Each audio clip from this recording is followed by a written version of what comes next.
Olá para todos, estamos aqui de novo para a gente conversar mais um pouco aí referente a peça, né? Referente à prática. E a nossa conversa hoje começa referente à ação civil. Então, a gente vai começar hoje aí conversando um pouco sobre a prática de constitucional. A estrutura referente à ação civil, ela segue a estrutura do artigo 319 do CPC, tá? Então, na verdade, é a mesma estrutura. A ação civil, ela é uma petição inicial, tá? Então, ela vai seguir a estrutura do 319. A única diferença é que nós vamos trabalhar dentro dela com as características de uma legislação própria e vamos trabalhar também com as características constitucional. Então, é só isso que vai sofrer grandes alterações. Mas a estrutura dela é a estrutura do 319, tá? Então, eu vou compartilhar aqui com vocês os slides referentes à ação civil para que a gente possa conversar aqui. Então, a mesma estrutura que nós temos no 319 é a estrutura que nós vamos trabalhar aqui também na ação civil, tá? Então, deixa eu compartilhar aqui. Deixa eu abrir aqui para ficar maior, né? Os slides.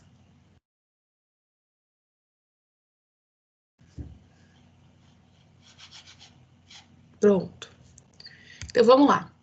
Quando a gente fala de ação civil pública, tá? É assim como acontece na ação popular, que a gente até conversou sobre ação popular quando a gente conversou sobre mandado de segurança, ela também é um meio de controle da administração pública, então também é considerado um remédio constitucional, tá? E a intenção da ação civil pública é verificar tutelas de direitos difusos e coletivos, tá? Então, quando a gente fala de ação civil pública, nós sempre vamos lembrar do bem-estar da coletividade, no bem-estar da sociedade, tá? E nós vamos também verificar eventuais situações onde nós tenhamos a intervenção do poder estatal, como, por exemplo, em algo que esteja prejudicando o meio ambiente, tá? Então, quando a gente fala de interesses difusos e coletivos, é nesse sentido que a gente precisa pensar, tá? Ela não pode ser proposta diretamente pelo cidadão, tá? Então, por esse motivo que a gente tem um rol de legitimados para a propositura da ACP, né, Ação Civil Pública. Vocês já devem ter ouvido falar muito de ação civil pública movida pelo Ministério Público, tá? Em situações, por exemplo, que envolve consumidor. Então, às vezes, em discussões referentes a recal, situações referentes a algum produto que tenha algum problema, tá? A gente vê muito a figura do Ministério Público falando referente a esse tipo de ação. Então, quando a gente fala de ação civil pública, normalmente nós vamos ter esse tipo de casos, tá? Então, são ações que são propostas normalmente pelo Ministério Público, não é uma regra, tá? Mas normalmente é a situação que a gente mais vê, tá? E nós podemos também enxergar ela referente à propositura de ação pela sociedade também, só que nunca por um cidadão, tá? Ela não pode ser proposta diretamente por um cidadão. Então, normalmente ela vai ser proposta por alguma empresa, pelo Ministério Público ou por algum outro órgão, tá? Às vezes alguma associação de moradores, nunca por um cidadão só, porque não é permitido isso, tá? A previsão constitucional da ação civil pública está no 129. Então, são funções institucionais do MP promover um inquérito civil, a ação civil pública para a proteção do patrimônio público e social, do meio ambiente e de outros interesses difusos e coletivos, tá? Então, vejam que o 129 da Constituição traz o Ministério Público para promover essa ação, tá? E aí, dentro dessa ação, ele também traz lá patrimônio público e social, o meio ambiente, né? Então, discussões referentes a empresas, por exemplo, que estejam despejando dejetos em algum rio, tá? Então, essa ação civil pública, ela é movida pelo Ministério Público, ou qualquer outro tipo de interesse difuso e coletivo. Então, interesses que envolvam Código de Defesa do Consumidor, interesses que envolvam o ECA, tá? Vão ser feitos por meio de ação civil pública, tá? E ela tem uma previsão infraconstitucional, que é uma legislação própria, a 7347 de 85, tá? Que também fala da ação civil pública, tá? É uma legislação própria que traz lá para nós características próprias dessa ação. Mas nunca se esquecendo que a estrutura da ação civil pública, ela é uma estrutura de petição inicial, tá? Então, ela é uma estrutura de artigo 319. Então, nós vamos ter endereçamento, preâmbulo, nós vamos ter dos fatos. Se nós tivermos algum tipo de tutela, nós vamos ter a tutela antes do direito. Então, a tutela do direito, requerimentos, nós vamos ter pedido e valor de causa, tá? Na ação civil pública, nós não vamos falar, por exemplo, de justiça gratuita, porque por ser um remédio constitucional, não tem recolhimento de custas, tá?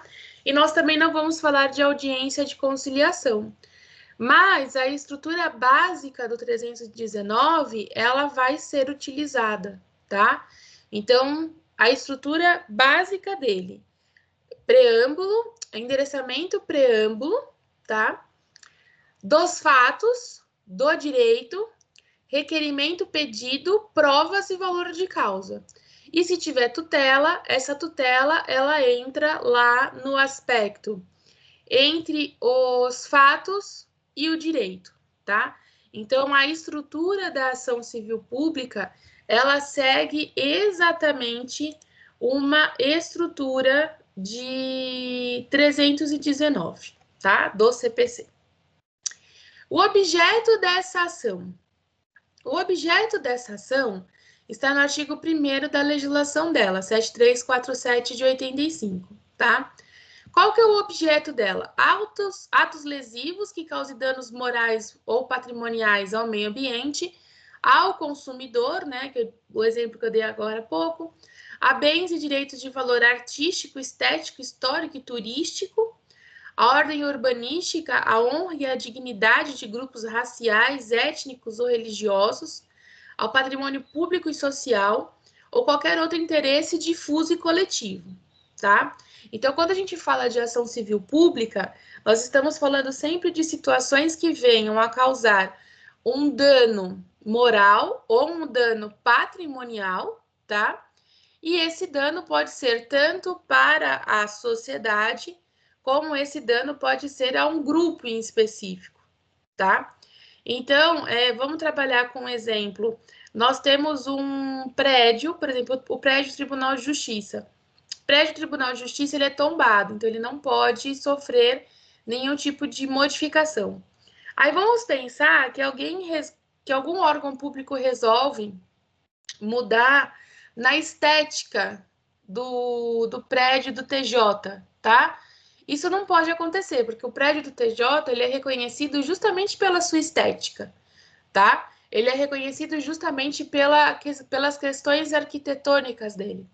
Então, a gente não pode fazer nenhuma modificação que queira fazer alguma alteração muito drástica nesse sentido. É claro, algum tipo de restauração pode ser realizada, mas modificar esteticamente não. Então, seria um objeto de ação civil pública, né? Movida pelo Ministério Público. Algum grupo algum grupo religioso que tenha se sentido ofendido, tá? referente a algum tipo de comentário, algum tipo de postagem ou algo do tipo, esse grupo religioso ele pode mover a ação civil pública, tá? Então vejam que nunca é um cidadão que move a ação, porque o cidadão não pode, uma única pessoa não pode, tá?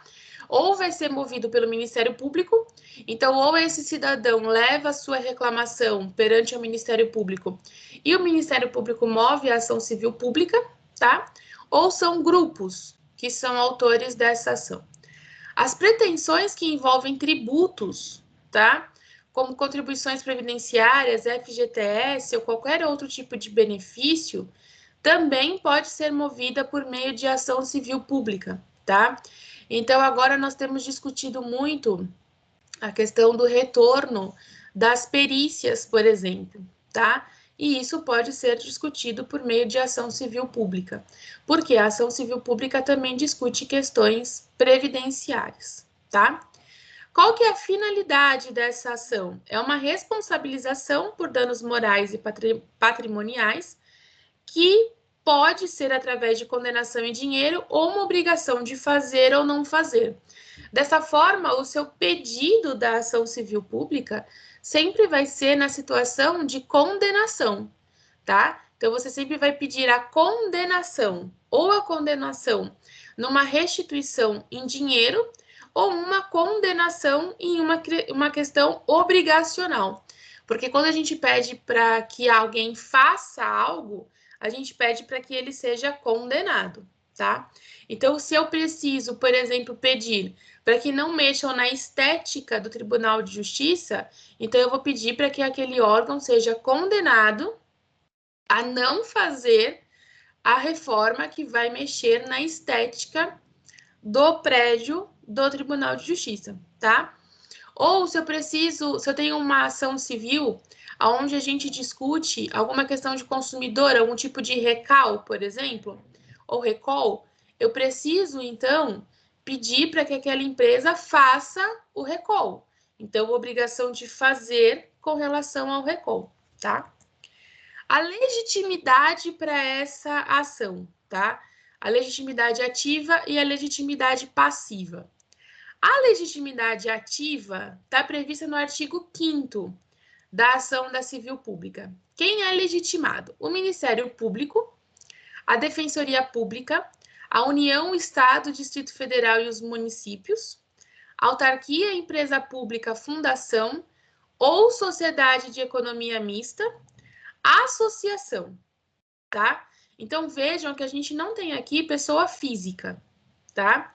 Ou nós vamos ter entes, ou nós vamos ter pessoas de direito público, então Ministério Público, Defensoria, União, Estado, Distrito Federal e municípios, as autarquias, as empresas públicas e as fundações. Então, ou nós vamos ter pessoas jurídicas de direito público, ou nós vamos ter algumas pessoas jurídicas de direito privado, tá? Mas vejam que nós não temos as pessoas físicas, ok? Que esteja constituída há pelo menos um ano, nos termos da lei civil, que inclua entre suas finalidades institucionais a proteção ao patrimônio público e social, ao meio ambiente, ao consumidor, à ordem econômica, à livre concorrência, aos direitos de grupos raciais, étnicos ou religiosos. Então, por exemplo, o AfroReg, ele pode mover uma ação civil pública, tá? Ao patrimônio artístico, estético, histórico, turístico ou paisagístico. Então, se nós tivermos, por exemplo, uma fundação que cuide referente a situações de paisagismo, a situações de meio ambiente, então essa fundação também pode mover essa ação civil pública, tá? Então, por exemplo, a Fundação Xuxa Meneghel. A Fundação Xuxa Meneghel, ela pode mover uma ação civil pública, tá? A ação civil pública é essa que pode discutir situações de meio ambiente, porque ela tem uma parte da fundação que cuida de meio ambiente, tá? Como ela também tem uma parte da fundação que cuida das questões de educação, tá? O Ministério Público, quando não for parte na ação, ele vai ter que atuar como fiscal na lei. Então, quando ele não for autor da ação, ele atua como fiscal, tá? E quando a ação for de autoria de qualquer outra pessoa que tenha legitimidade, você tem de requerer a notificação do MP. Então, um ponto importante, nos seus requerimentos, vai ter de constar a notificação do Ministério Público. Você vai ter que pedir para que o Ministério Público ele apresente o seu parecer nessa ação civil pública. Então, nos seus requerimentos, você vai ter de constar na sua petição, os requerimentos, você vai ter que constar a intimação do Ministério Público para que ele possa dar o seu parecer na ação civil pública. A título de legitimidade passiva, qualquer pessoa que cometa ato lesivo nos termos do artigo 1º, que nós já até vimos, né? Pode ser sujeito passivo da ação. Então, qualquer pessoa que esteja cometendo algum tipo de dano ao consumidor, então vamos pensar no seguinte, uma montadora está cometendo um dano ao consumidor, tendo em vista a necessidade de um recall, tá? Então, o Ministério Público pode mover ação civil pública em face dessa montadora, discutindo questões de direito do consumidor, tá? Eu tenho uma empresa que está causando um dano moral a um grupo racial. Então, o Ministério Público pode mover uma ação em face dessa empresa, ou o próprio grupo racial pode mover uma ação em face dessa empresa, tá? Que esteja cometendo esse dano. Discutiu-se muito essa ação civil pública uma época onde nós tínhamos um comercial de uma empresa e esse comercial só tinha pessoas negras. Só pessoas negras faziam parte desse comercial. E quiseram se discutir uma ação civil pública nesse sentido do porquê eram apenas pessoas negras, né? Uma coisa sem cabimento, na verdade. Mas quiseram se discutir isso por meio de ação civil pública. Se cogitou a propositura de uma ação em face da empresa que produziu esse comercial para se discutir as questões raciais, tá? Então, aí é só uma questão de exemplo, na verdade. A competência da ação civil pública, para onde que vai, qual que é o endereçamento dessa ação civil pública, tá? Então, quem é competente para julgar? O juiz ou foro onde ocorreu ou deverá ocorrer o dano, quando a ação for preventiva. Então, por exemplo, no caso do Tribunal de Justiça, tá? Se o Ministério Público identifica que vão fazer uma reforma, que essa reforma vai mudar a estética do prédio, tá? A ação tem que ser proposta no local aonde está o prédio. Então, no caso ali, como ele está localizado no centro, nós vamos mover a ação no foro central, que é o João Mendes, tá? Porque é preventivo, ainda não ocorreu a situação de modificação do prédio. Eu já estou movendo a ação para que não ocorra, tá?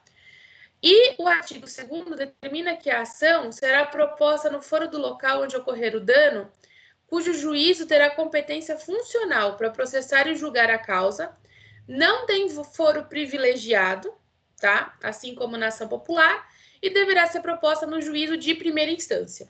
Então, no exemplo que eu dei do prédio aí do TJ, nós vamos mover a ação perante ao juízo comum, tá? De primeira instância.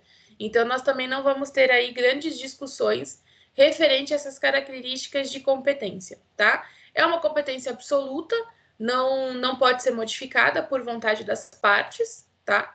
Então, não tem muito o que discutir a título dessa competência. O importante da ação civil pública é você sempre lembrar que ela tem de ser feita, eu vou falar de novo, que ela tem que ser feita nos moldes do artigo 319 do Código de Processo Civil. Ou seja, essa ação civil pública, ela tem a mesma estrutura de uma petição inicial. Então, ela vai ter endereçamento, aí no endereçamento você precisa verificar qual que é a regra da competência, ela vai ter um preâmbulo, então você vai precisar fazer a qualificação desse preâmbulo. Essa ação civil pública, ela pode ter uma liminar, tá? Você pode pedir liminar. Então, você vai ter endereçamento, você vai ter preâmbulo, você vai ter dos fatos. Se você tiver uma liminar, você vem com a liminar, depois você vem do direito. Se você não tiver uma liminar, você tira esse tópico e coloca do direito, tá? Posteriormente a isso, você vai ter requerimentos. Dentro do requerimento, se o Ministério Público não for parte na ação, ele precisa ser intimado para apresentar parecer. Então, em requerimentos, você pede a intimação do Ministério Público, tá? Dos pedidos. Então, o seu pedido, que a ação seja julgada, que os pedidos sejam julgados totalmente procedentes, e aí a condenação, porque nós sempre vamos pedir uma condenação em pecúnia, ou nós vamos pedir uma obrigação de fazer ou não fazer, produção de provas, valor de causa e encerramento. Então, é exatamente uma estrutura de 319, tá? O processo dessa ação civil pública seguirá naquilo que não for conflitante com lei específica, ou seja, as regras do Código de Processo Civil, tá? Porque o Código de Processo Civil, ele é a base, tá? E aquilo que determina o artigo 19 da legislação própria. Então, cabe no processo da ação civil pública a propositura de ação cautelar. Então, como eu disse, você pode ter uma tutela cautelar, tá? Que poderá ser ajuizada para fins desta lei, objetivando, inclusive, evitar o dano ao patrimônio público e social, ao meio ambiente, ao consumidor, aos grupos, à dignidade dos grupos raciais, étnicos ou religiosos, a ordem urbanística, os bens e direitos de valores artísticos, estéticos, históricos, turísticos e paisagísticos. Então, nessa ação, você pode ter uma tutela, tá? E aí, nunca esquecer que essa tutela, ela tem de ser apresentada sempre antes do direito, tá? Então, entre os fatos e o direito, você coloca ali a sua tutela, ok? Alguma dúvida com relação à ação civil pública? Nós não temos muitas dificuldades com relação a ela, uma vez que nós estamos conversando literalmente sobre uma estrutura de petição inicial, tá? Então, eu vou repetir e eu peço que vocês anotem, tá? A ação civil pública, ela segue exatamente a estrutura do 319. Então, nós vamos ter endereçamento, depois disso nós vamos ter preâmbulo, depois nós vamos ter dos fatos, posteriormente nós vamos ter a parte da liminar, se existir, ou se não, do direito. Depois nós vamos ter, então, requerimentos, pedidos, sempre um pedido condenatório, provas, valor de causa e encerramento, tá? Então, é exatamente uma estrutura do artigo 319, tá? Nós não vamos ter aí modificações com relação a isso, porque como a própria legislação diz, a base é o Código de Processo Civil e a base processual, e a parte material refere-se mais a uma legislação própria e à Constituição Federal, tá? Alguma dúvida com relação à ação civil pública? Renan, que chegou um pouquinho depois, tudo bem? Tudo bem, eu só remédio constitucional. Não entendi, Renan, cortou. Não, só era um remédio constitucional. Ah, tá. Então não chegou tão depois assim, né? Elisângela, tudo bem? Juliana, tudo bem? E o 273, eu não sei o nome, mas tá tudo bem? Sou eu. Bom dia, professora Luciano. Está tudo bem? Ah, é o Luciano. Tá bom. Tudo bem, Lu? Tudo bem. Não sei por que apareceu o CPF, mas tudo bem. Ah, tudo bem. Agora eu já sei que é você, fica mais fácil de chamar. Tá. E Juliana, tudo bem? Juliana me responde aqui, que ela tá sem microfone. Bem, com isso, a gente termina, então, a ação civil pública e vamos... Juliana falou que tá tudo bem. E vamos dar uma olhadinha nos embargos de declaração, tá? Antes de começar os embargos, uma coisa que a gente precisa lembrar com relação aos embargos, tá? Uma coisa de suma importância. Os embargos de declaração, eles estão encaixados dentro do rol do rol de recursos do Código de Processo Civil, tá? Então, se você pegar lá o rol de recursos do CPC, embargos de declaração vão aparecer, tá? Quando o CPC sofreu modificação no ano de 2015, houve-se uma grande discussão em cima dos embargos de declaração. Por quê? Porque embargo de declaração, ele não modifica sentença. Quando você apresenta, né, quando você opõe embargos de declaração, a sua intenção não é que a sentença seja modificada. A sua intenção é que a sentença ela tenha algum tipo de erro, que a gente vai ver quais são esses erros. Ela tem algum tipo de erro, e a intenção dos embargos de declaração é que esse erro seja sanado, tá? Então, essa sentença tem alguma omissão, ou essa sentença tem alguma contradição, essa sentença tem até um erro material. Eu já tive um processo na vida prática que a ação foi proposta por Maria, por exemplo, e a sentença veio em nome de Ana. Então, era um erro material, tá? E aí apresentamos embargos de declaração pedindo para que o juiz sanasse esse erro material, ok? Então, quando nós falamos de embargos de declaração, esses embargos, eles não têm a intenção de modificar sentença, tá? Porque todo recurso que nós apresentamos, vamos trabalhar ali com a apelação, por exemplo.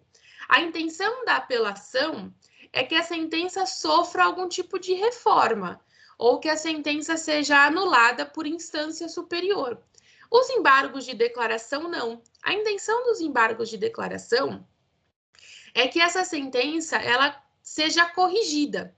Então, surgiu uma grande discussão no ano de 2015 com relação aos embargos de declaração, se eles deveriam realmente estar no rol de recursos, uma vez que eles não modificam sentença, e sim apenas corrigem. Mas o legislador manteve ali, porque ele entende que de uma forma ou de outra, essa sentença vai sofrer algum tipo de alteração, tá?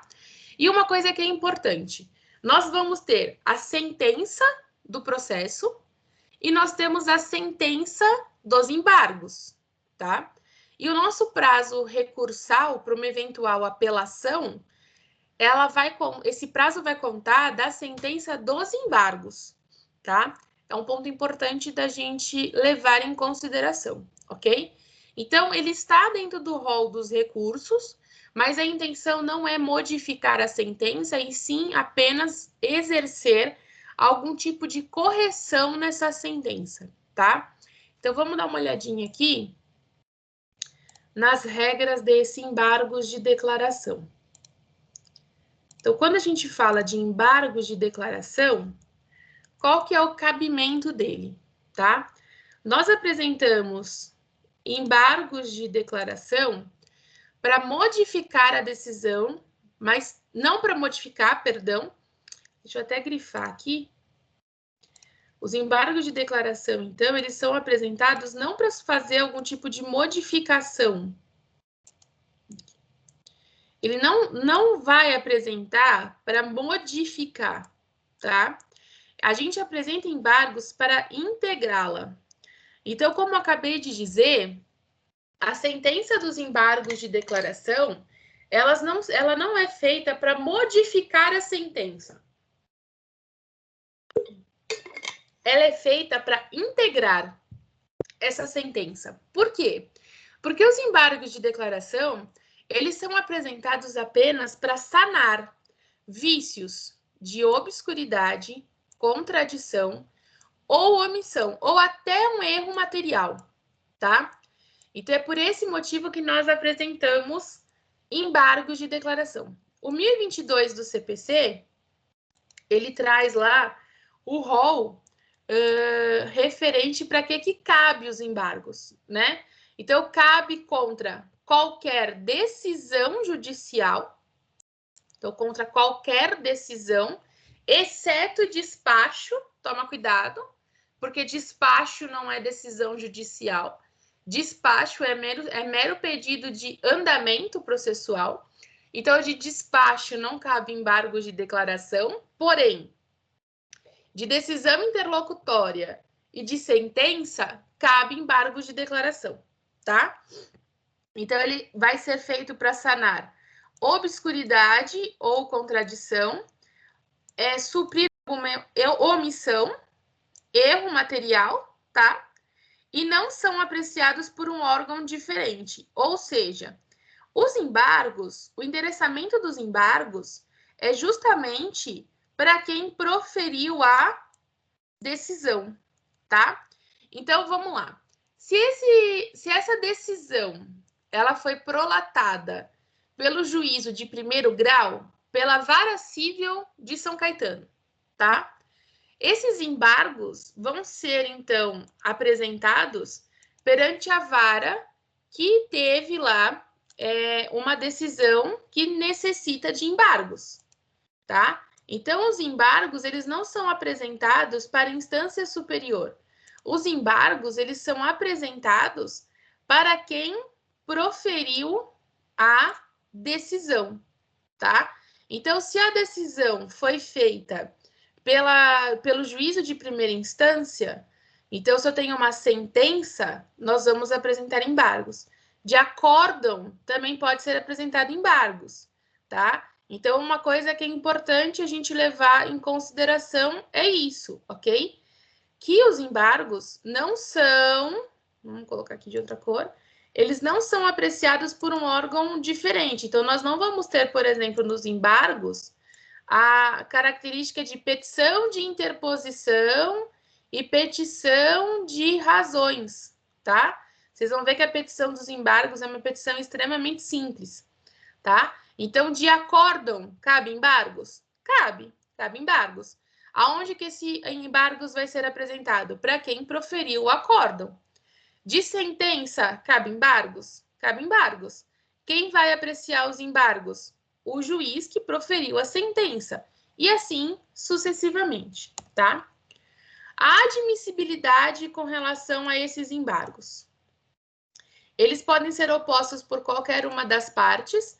Então, eles podem ser opostos tanto pelo autor quanto pelo réu, tá? Então, eles podem ser opostos por qualquer das partes. Então, qualquer uma das partes que sentirem que teve algum tipo de omissão, obscuridade, contradição, ou que teve algum tipo de erro material, eles podem apresentar embargos. Os embargos é o único recurso com prazo diferente, prazo de 5 dias, tá? Então, todos os demais recursos no Código de Processo Civil, o prazo é de 15. Os embargos são os únicos que o prazo é de 5, tá? 5 dias a contar do quê? 5 dias a contar da intimação da decisão. Então, é 5 dias a contar da sentença ou do acórdão, tá?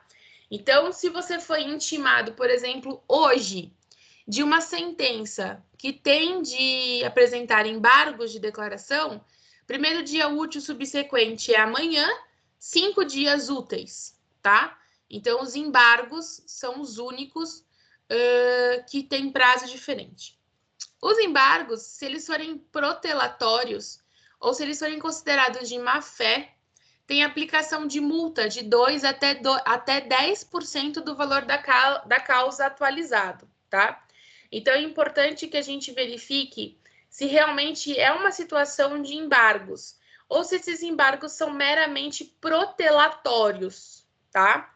Porque novos embargos que não são admitidos depois de outros 2 que forem considerados protelatórios, nós vamos considerar esses embargos de má-fé. Então, vamos lá. Eu tenho uma sentença e entendo que essa sentença ela tem uma omissão, eu apresento embargos. Desses embargos, o juiz fala assim, olha, realmente tinha uma omissão, ele corrige a omissão, mas eu ainda acho que faltou algum ponto a ser corrigido. Apresento novos embargos. Se o juiz entender que esses embargos eles são protelatórios, tá? A gente vai poder ter a aplicação de multa de má-fé por causa desses embargos. Mas nada impede que você apresente embargos dos embargos, tá? Porque às vezes o erro ainda não foi sanado. Não tem problema você apresentar embargos dos embargos. Só tome cuidado para que esses embargos dos embargos não sejam considerados protelatórios para não ocorrer aplicação de multa, tá? Não tem preparo, então não tem recolhimento de custas, tá? E não preencher os requisitos de admissibilidade não serão reconhecidos. Ou seja, o juiz pode aceitar os seus embargos. Então, ele fala assim, no aspecto processual, os seus embargos estão sendo conhecidos, mas eles não estão sendo admitidos, porque eu entendo que não tem nenhum vício a ser sanado, tá? Então, isso pode acontecer nos seus embargos. Eles são aceitos, mas no mérito, ele não é analisado, porque se entende que não existe nenhum tipo de falha, nenhum tipo de situação aonde a gente precise apresentar alguma situação de omissão ou de obscuridade, tá? Os fundamentos do 1022, então, vamos lá. Nós temos a obscuridade, que é a falta de clareza do ato. As decisões devem ser redigidas em linguagem clara. Então, essa sentença, ela não pode vir com uma linguagem extremamente rebuscada, tá? Essa sentença, ela precisa vir com uma linguagem clara, que uma pessoa que que trabalhe com o direito, então um advogado saiba interpretar, e que uma pessoa que não seja do ramo do direito também saiba interpretar, tá? Porque, por exemplo, no juizado especial cível, até 20 salários mínimos, você não precisa de advogado. Então, essa sentença, ela tem que ser passível de leitura por aquele que não tem advogado, tá? Então, na falta de clareza, nós podemos apresentar embargos de declaração. Em caso de contradição, isso daqui é uma coisa muito importante, tá? É a falta de coerência da decisão. É a falta de uma questão lógica, tá? É aquela que contém partes que conflitam ou informações que se anulam. Então, vamos pensar no seguinte, na parte do relatório, na verdade, assim, na parte da decisão da sentença, que o relatório é um mero resumo, né? Na parte da decisão da sentença, o juiz diz que vai haver uma condenação por dano material. Na parte do dispositivo da sentença, que é o que faz a coisa julgada, o juiz diz que não tem dano material, ou seja, tem ou não tem. E existe uma contradição entre tem e o não tem, tá? Então, nessa situação, existindo essa contradição, tá? Por quê? Porque a sentença, ela tem que ter um raciocínio lógico, né? Se na parte da decisão eu estou condenando em dano material, no dispositivo eu tenho que manter a minha condenação por dano material. Se na parte da decisão eu digo que não tem dano material, então no dispositivo não tem dano material, tá? Se não existir essa situação lógica, se não existir essa coerência, ou se uma decisão anula a outra, uma parte da sentença anula a outra parte, o juiz está sendo contraditório. Então, dessa forma, a gente precisa que esse juiz apresente, reforme, né? Diga, tem condenação ou não tem condenação, né? Em caso de omissão, tá? Então, quando houver uma lacuna, então, por exemplo, o meu pedido é uma condenação em dano moral e uma condenação em dano material e lucros cessantes. O juiz não condena no dano moral, fala que não tem direito ao dano moral, tudo bem. O juiz condena no dano material, mas o juiz não fala nada do lucros cessantes. Ele não fala nem que sim, nem que não. Ele esqueceu a existência do lucro cessante. Simplesmente esqueceu que aquilo existe, tá? Então, nessa situação, a gente também vai falar de omissão.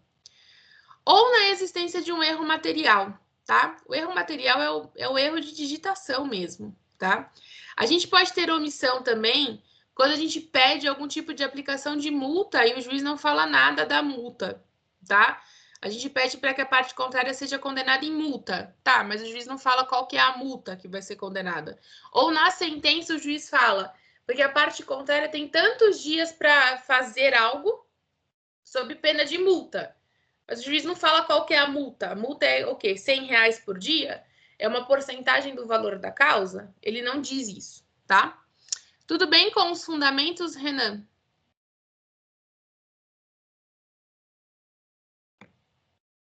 Luciano? Positivo, tudo bem, professor. Então tá bom. Processamento desses embargos. Então, eles são opostos junto ao juiz que prolatou a decisão. Então, aquilo que eu já disse, né? Se a decisão é uma decisão de primeiro grau, ou seja, uma sentença, esses embargos vão ser apresentados perante o juízo de primeiro grau, tá? Se o acórdão tem algum tipo de omissão, perante o juízo de segundo ou terceiro grau, tá? Ou até o STF. Em regra, não tem o contraditório, tá? Então, em regra, não tem. Eu apresento embargos e a parte contrária apresenta a contraminuta de embargos. Por quê? Porque não tem uma apresentação de fatos novos, né? A única coisa que eu estou pedindo é para sanar um erro dessa sentença. Então, não tem fatos novos para serem alegados, tá? O julgamento normalmente é em 5 dias, quando ele é opostos contra acórdão. E os embargos não existe oralidade, tá? Não tem sustentação oral nos embargos. Até a gente brinca, né? Que não existe embargos de forma oral. Então, quando às vezes alguma pessoa vem reclamar de alguma coisa com você, você fala, não existe embargos auriculares, tá? Porque os embargos, eles são apenas escritos, tá? Não existe oralidade dentro dos embargos. E nós podemos ter embargos de pré-questionamento, tá? O que seriam os embargos de pré-questionamento?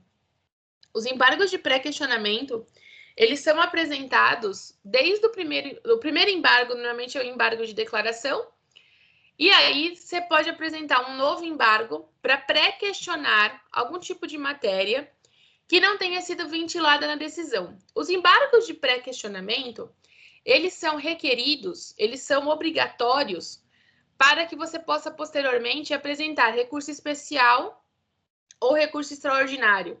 Se você não tem apresentado embargos de pré-questionamento, você não tem requisito para recurso especial ou para recurso extraordinário, tá?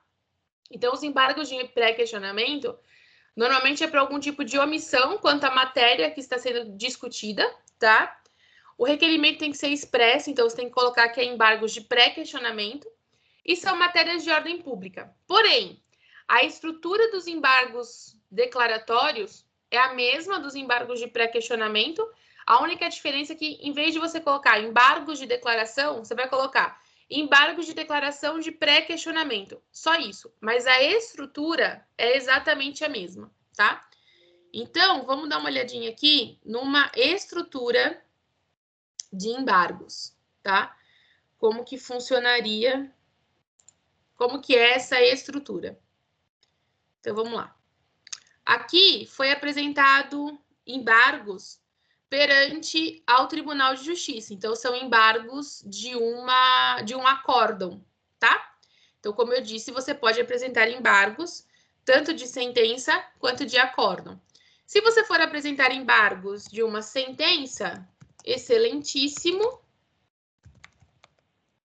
senhor doutor juiz de direito da Vara Civil de Santo André, São Paulo, tá? É a única coisa que muda. Número do processo, autora, devidamente qualificada nos autos do processo em epígrafe. Aqui é referente a uma ação, a um acórdão que foi proferido a um acórdão que foi proferido que não concedia medicamentos, tá? Embargos, nós sempre vamos opor embargos, tá? Sempre vamos opor, não vamos apresentar embargos, tá? Nós não vamos interpor embargos, nós vamos opor embargos, tá? Se for meros embargos de declaração, embargos de declaração. Se eles forem pré-questionatórios, pré-questionatórios. Se não for pré-questionatórios, retira-se o pré-questionatório, porque a estrutura é a mesma, tá? Tanto para um quanto para o outro. Da tempestividade, tá? Então, falar que os embargos são tempestivos porque estão dentro do tempo processual adequado, tá? Que não são protelatórios com base na súmula, tudo bem? Cópia do problema, dos fatos, cópia do problema, não tem muito o que dizer, tá? Do direito, vejam que na parte do direito, aqui nós estávamos falando de pré-questionamento, mas se não for uma questão de pré-questionamento, você pode trabalhar aqui, ó, existência, qualquer situação do artigo 1022 do CPC, tá? Omissão, contradição, obscuridade ou erro material, tudo bem? Que o recurso seja conhecido e provido, tá? Para o fim de que, se for pré-questionamento, pré-questionamento, ou seja reconhecido e provido recurso para fim de sanar a omissão apresentada na R sentença. Ou obscuridade, ou erro material, tanto faz, tá? Termos em que pede deferimento. Não tem requerimento, não tem valor de causa, não tem custas, não tem nada, tá bom? É simplesmente isso que nós temos que fazer em embargos de declaração. Embargos de declaração que apresente mais de 2 folhas, ou você escreveu demais, tá? E não tem necessidade disso, ou às vezes o espaçamento está muito grande, mas assim, eu quero dizer, mas professora, deu 3 folhas, não é um problema. Estou dizendo que é uma peça curta, tá? Ele não é uma peça extensa, ele não é uma peça onde você vai ali colocar um monte de coisa, ele é uma peça curta, tá? O importante é você colocar qual é o aspecto do 1022 que você está discutindo, esse é o ponto principal. Então, olha, eu estou discutindo qual ponto do 1022? Omissão, obscuridade, contradição, erro material. Qual é o ponto do 1022 que você está discutindo? E trazer qual que é o ponto da sentença que tem lá algum dos requisitos do 1022. Então, na sua parte do direito, é importante que você copie a parte da sentença que apresente alguma característica do 1022, tá? E dizer, olha, esses embargos, eles são omissos, eles são contraditórios, neste sentido. Então, os embargos de declaração, eles não são aí, perto de outros recursos, eles não têm uma situação com grande complexidade, vamos dizer assim, tá? Mas sempre traga qual que é a parte da sentença que tem uma das características do 1022 e aponte também qual que é a parte qual é o ponto do 1022 que você está discutindo. É uma omissão, é uma contradição? Deixe isso muito claro na sua peça, tá? Se você está pedindo para Xane uma contradição, uma omissão, e tome cuidado que às vezes contradição e omissão, a linha tênue entre elas é muito pequena, tá? E fica difícil de você identificar qual das duas que é. Então, tome cuidado com relação a isso, tá? Alguma dúvida com relação a embargos de declaração?